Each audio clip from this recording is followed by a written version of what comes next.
Damos la bienvenida al doctor Yacu Pérez, abogado de la FOA. Doctor Pérez, bienvenido. Tenemos conocimiento que el juez Carlos Cárdenas ha suspendido las actividades mineras en Quimsacocha. Quisiéramos saber qué alcances y qué forma tiene esta decisión judicial. Gracias, ingeniero Gustavo Cardoso, y a la audiencia que nos escucha. Digo que valió la pena estas 3 décadas de lucha en donde no todos están aquí para saborear estos momentos de regocijo. Muchos ya no están con nosotros, están desde el cielo dándonos las energías, pero a la vez también saber que cuántas detenciones, cuántos maltratos, cuánta criminalización. En el tiempo de Correa fuimos 4 veces encarcelados, tanta difamación que se hizo, pero valió la pena. Nosotros presentamos en calidad de patrocinadores de la comunidad de riego San Gerardo, de la comunidad San Pedro de Escaleras, del sistema de agua Tarqui Victoria del Portete y de la Federación de Organizaciones Indígenas y Campesinas de la SUAY. Hace un poco más de 4 meses, cuando hubo denuncias públicas que en muchos medios y redes sociales que empezó las actividades mineras en Quimsacocha. Presentamos y fue largo cuántas audiencias de parte del Estado. No solamente nosotros presentamos la demanda en contra del Ministerio del Ambiente, Agua y Transición Ecológica, pero en realidad participaron, se unieron a la contestación, a más del Ministerio del Ambiente, también el Ministerio de Energía y Recursos No Renovables, el Ministerio de Finanzas, aduciendo que van a ser afectado el presupuesto económico del gobierno. Se unió los abogados de la Presidencia de la República, o sea, el propio señor Lazo. Se unió la Procuraduría General del Estado y finalmente la multinacional Dantio Metals Precios a esta demanda. Pero adicional a ello, presentaron amicus curiaes y terceros interesados la Cámara de Minería de Cuenca, la Cámara de Geología de Cuenca, la Cámara de Industrias de Cuenca, la Cámara de Comercio de Quito, la Cámara Nacional de Minería, es decir, una cantidad de élites económicas y políticas del Estado. Y de nuestro lado, debo decir con tristeza que a pesar de que envié a muchos representantes de la Universidad de Cuenca, la rectora, los decanos, a personas que han indicado que están en la defensa del lago, Cabildo del Lago, en fin, para que presenten también sus amicus curiae, no lo han hecho, todavía están a tiempo, ojalá ahora, porque supongo que en etapa de impugnación van a presentar apelaciones probablemente el Estado y la empresa transnacional, entonces habría tiempo. La sentencia que dio lectura el día de ayer el doctor Carlos Cárdenas, que dicho de su paso, no tenemos nada que agradecerle a él, pero sí de reconocer públicamente que fue valiente su decisión porque tenía que desafiar a esa relación incestuosa entre el Estado, entre lo político y lo económico, pero tuvo la valentía de ayer acoger de las principales violaciones a los derechos de la naturaleza, derecho al agua, derecho a suma causa, derecho a la seguridad jurídica por las consultas de Girón y Cuenca, acogió la violación a la consulta previa, libre e informada que se encuentra prescrito en el artículo 57, numeral 17 de la Constitución de la República y que dispone que en cualquier fase de la actividad minera tiene que hacer consulta previa a las comunas, comunidades, pueblos y nacionalidades, tanto en la Constitución de la República como en el convenio 169 de la OIT, en la Convención Americana sobre Pueblos Indígenas y en otros instrumentos internacionales, además los precedentes judiciales que ha determinado la Corte Constitucional. Es decir, ratificando la Constitución. Pero usted nos ha dicho ya que hay espacio para apelación. Efectivamente, porque siempre en una acción de protección hay después de la resolución que emite el juez constitucional, hay una fase de impugnación y cualquiera de las partes que no estarían de acuerdo con la resolución, con la sentencia, podrían interponer el recurso de apelación ante la Corte Provincial de Justicia. Algo similar, quiero recordar, apelando a la memoria de los cuencanos y de los azuayos, por estas mismas fechas, allá por el mes de junio del año 2018, el juez Paul Serrano sentenció, también mandando a suspender las actividades mineras en Río Blanco, en Molleturo, a la empresa Shunfeld South America. Han pasado 4 años y la historia casi que se reedita, y ahí recuerdo que la empresa minera china, capitales chinos y el Estado interpusieron el recurso de apelación ante una de las salas de la Corte Provincial de Justicia, misma que fue confirmada meses después. Ahora podría suceder algo similar.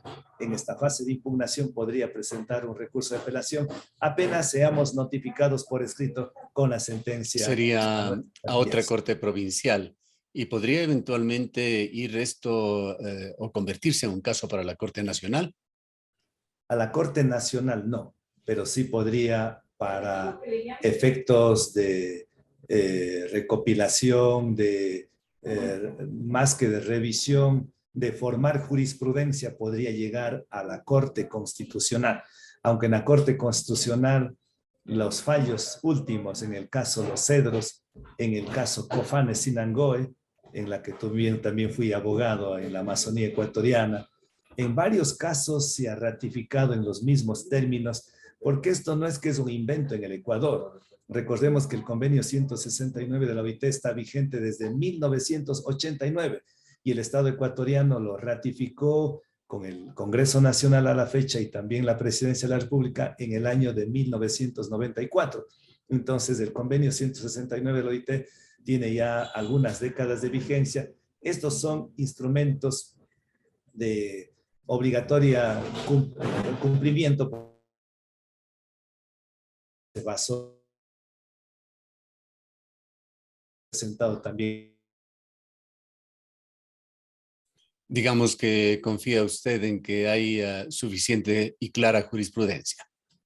Hay suficiente jurisprudencia emitido por la Corte Constitucional del Ecuador, incluso iría un poco más allá, por la Corte Interamericana de los Derechos Humanos, la CIDH, en el caso Sarayaku, que por falta de consulta previa se cayó esa concesión de campos petroleros a una multinacional de capitales argentinos. Igual hay casos, muchos de la CIDH, de la Corte Constitucional, y también podríamos indicar incluso que hay algunos precedentes judiciales emitidos por la Corte Constitucional colombiana, que ahora ha caído hay un bemol, pero hasta hace unos 2 años, era la Corte Constitucional digna de sus fallos hacer parte de los estudios de posgrado en diferentes universidades, no solamente de la región, sino de América Latina y del mundo. Ahí recordemos una de los fallos que tuvo tan enigmáticas, fue aquella cuando no le tuvo miedo al señor Álvaro Uribe y lo dejó fuera de poder participar en las elecciones, pero en la materia que nos corresponde, la Corte Constitucional colombiana declaró a los páramos de la hermana República de Colombia libre de minería metálica. Igualmente, la Corte Constitucional de Colombia declaró al río Atrata como sujeto de derechos por su vinculación biocultural. Es decir, hay abundante jurisprudencia, pero además de la jurisprudencia, hay abundante doctrina de juristas considerados a nivel internacional muy brillantes. Que ahora, doctor Pérez, ¿cómo ve usted el momento actual? Justamente se está iniciando ya la discusión a nivel de mesas de lo que fue una plataforma de la CONAIE que incluye también referencias al decreto ejecutivo 151 que tiene relación directa con estos temas y se ha quedado en realizar cambios, reformas a este decreto del presidente Lasso. Sabemos, sin embargo, por otra parte, que continúa el gobierno con ese mensaje optimista con respecto a los proyectos mineros. El ministro Javier Vera Grunauer, en forma inmediata al paro, ha estado visitando justamente todos los proyectos mineros en el austroecuatoriano en los últimos días, dando un mensaje de optimismo en cuanto a su continuación. En efecto, el mismo día que iniciaba el paro nacional, el 13 de junio, el señor ministro Vera fue a Toronto, Canadá, donde se da la Feria Mundial de Minería en el mundo, en donde los gobiernos van allá a vender el patrimonio de sus pueblos. En el caso que nos ocupa, los territorios de los ecuatorianos van a entregar a las multinacionales y van a entregar no solamente los territorios, van a entregar con comunidades, con la infraestructura y también con sus habitantes. Algo así pasó en el proyecto Tundaimi por la empresa EXA en la China, que recordemos ahí en Tundaimi hubo la comunidad San Marcos, que tenía su iglesia, su casa comunal, su cancha, su escuela, y lo que era antes una comunidad viva, hoy es un desierto. Ahí con la maquinaria lo derribaron, esta infraestructura, lo despojaron a sus propietarios,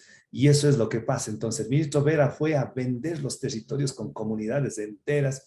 Eso es una clara contradicción del gobierno de Lasso, que en el 2016, recordará usted, en ese entonces el prefecto ingeniero Carrasco firmó un convenio con Lasso para que no haya minería en páramos y en aquellos lugares donde haya minería sobre los 2.800 metros sobre el nivel del mar. Pero eso ha incumplido.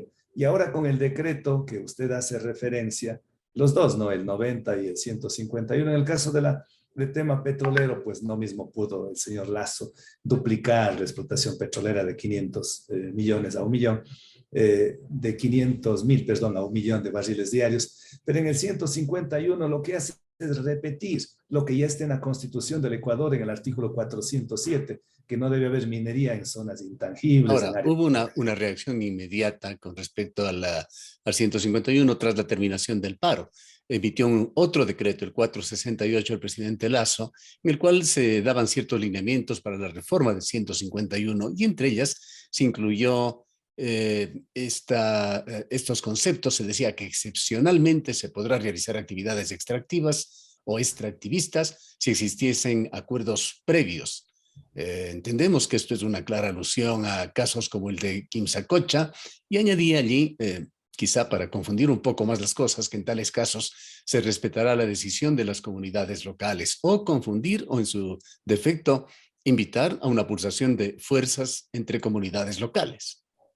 En efecto, recordará usted que desde el tiempo de Correa hubo 5 proyectos estratégicos, los punta de lanza, que anunció al mundo entero: el proyecto Mirador y Fruta del Norte en la Amazonía ecuatoriana, en Zamora Chinchipe concretamente, el proyecto Curimagua en Imbabura, y los 2 proyectos asentados en el Azuay, Río Blanco y Quimsacocha. Y de los 3, claro, 3 están en resistencia y los 2 están en plena fase de explotación. Y los 3 que nos quedan, Curimagua que está luchando, Río Blanco suspendidos y ahora Quimsacocha suspendidos, pero no han quedado ahí. Y además ahí se repartió casi el 15% del territorio ecuatoriano, está concesionado a multinacionales privadas extranjeras por parte del gobierno de Correa. Y ahora ha anunciado el gobierno de banquero presidente que van a aperturar el catastro minero, o sea, van a continuar enajenando, vendiendo, rematando los territorios, y para eso se va el señor Vera a Toronto, para anunciar aquello. Y en el 151, perdón, en el 468, justamente ya cambian, porque ahí dicen que van a proteger las zonas de recarga hídrica, pero ya en este último decreto ya no hay las zonas de recarga hídrica, entonces queda prácticamente en nada, y eso es lo que preocupa. Y ojalá en las mesas de discusión, ojalá puedan ahí llegar a buenos acuerdos, ojalá ahí la CONAIE pueda tener la suficiente apertura. No solamente el diálogo debe ser entre el movimiento indígena y el gobierno. Creo Ahora, que doctor Pérez, también aclárenos, ¿se va a emitir un reglamento o una ley sobre consulta previa, libre e informada? Trata también sobre eso el decreto 468. La Asamblea Nacional está en deuda con esa ley. Eso lo mencionó desde la Constitución del 2008, o sea, está en deuda Claro. 12 años. Debió haber sido aprobada, según las últimas resoluciones, hace casi 2 años, ya luego de una sentencia de la Corte Constitucional.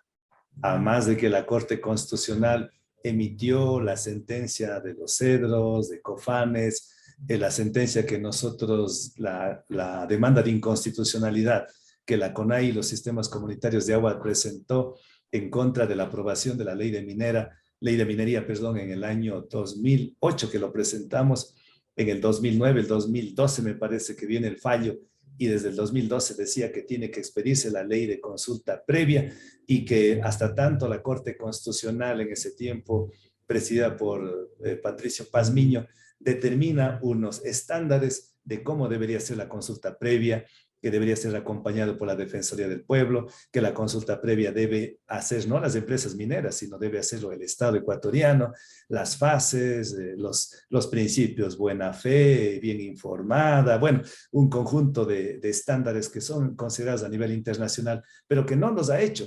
El compañero asambleísta Bruno Segovia presentó hace un tiempo atrás un proyecto de ley de consulta previa, no sé si habría tenido la acogida y lastimosamente no tienen mayor interés los asambleístas por estos temas y por eso queda prácticamente en el aljibe. Ahora, doctor Pérez, y configurando este panorama actual que se está viviendo, también a reglón seguido de la terminación del paro y con fecha 10 de julio, para ser concreto, el Ministerio de Energía y Minas ha llamado a candidatos para conformar el Consejo Consultivo Minero, que es otra disposición del decreto a ser reformado el 151.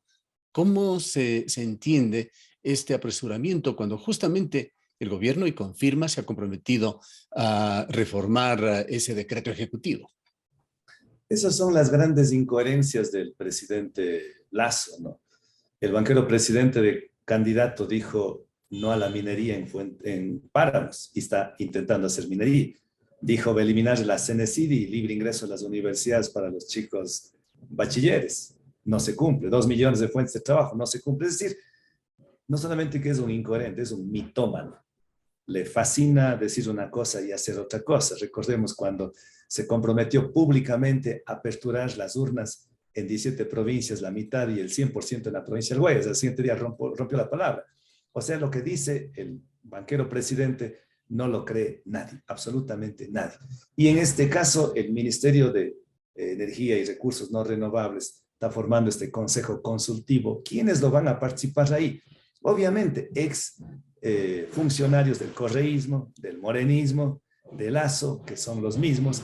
Allá ya me imagino estar el señor Rauquilla, estará la señora exministra de Minas, estarán gente que apuestan por el extractivismo rentista, por el extractivismo minero, y en cambio del otro lado no nos queda más que a las comunidades, a los pueblos, a los ecologistas, a los jóvenes, a los ecofeministas, a quienes realmente amamos la vida, la naturaleza, formar a la otra orilla y fortalecernos y unificarnos para hacer una resistencia. Doctor Pérez, ¿alguna presencia en estas mesas de discusión que, tal como se ha planteado, aparentemente son terreno exclusivo para las tres principales organizaciones indígenas, FEINE, FENOCIN, CONAIE, pero van a tener alguna participación organizaciones ciudadanas, la FOA, los sistemas comunitarios Tarqui, Victoria del Portete y Girón? Una de las organizaciones de la ciudad de Cuenca, el Cabildo por el Agua, ha señalado que estaba ya articulando acciones con los representantes indígenas. ¿Qué en cuanto a estas otras organizaciones que le preguntaba?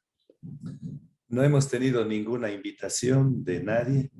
Hemos sido partícipes de la paralización, obviamente una paralización, una protesta pacífica, no violenta, y aquí en el Azuay, en el sur, hemos estado, pero no hemos invitado ninguna, no nos ha llegado ninguna invitación.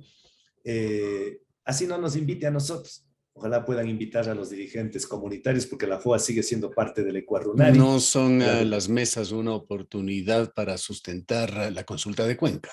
Sin duda, la consulta de Cuenca, la consulta previa, la consulta ciudadana, la consulta ambiental, la defensa del agua, de la naturaleza, del suma causa, son oportunidades cruciales.